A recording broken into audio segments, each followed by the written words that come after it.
Ingoleza Ma TV amu enang ena.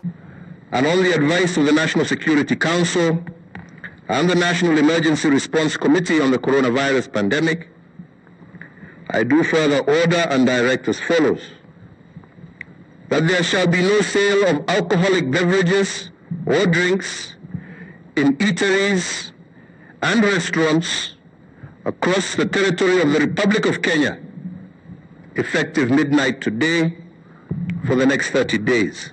Uwe mkweli na mwaminifu. Uwe mkweli na mwaminifu. Basi tusifa kiongozi wa watu. Nani wapiga umayowe ni walevi? Nani wenye huzuni ni walevi? Nani wenye ugomvi ni walevi? Nani walalamika ni walevi? Nani wenye majeraha bila sababu walevi? Walevi ni nani wenye macho mekundu? Wote ni walevi. But all bars shall remain closed until further notice. Ingoleza Ma TV amu enang ena.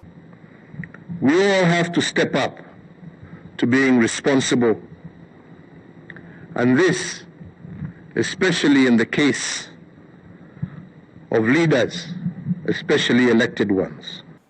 Ulisikia wapi? Ulisikia wapi? And so therefore, all the measures that I will be announcing today shall be applied to all citizens, regardless of their social or political standing. Kuna ujamaa hapo. Waheshimiwa, kuna ujamaa. That forthwith, the Inspector General of Police shall ensure that his officers spare no mheshimiwa. Ungu mtu uliko uo. Makovu ndo hayo. Mimi ni mwanasiasa mkongwe, ninajua nini maana. No individual, irregardless of social status or rank, who is either out after curfew without being an essential worker, or who flaunts the health protocols that have been set out. The rules are for all of us, and rank or status does not exempt anyone from them.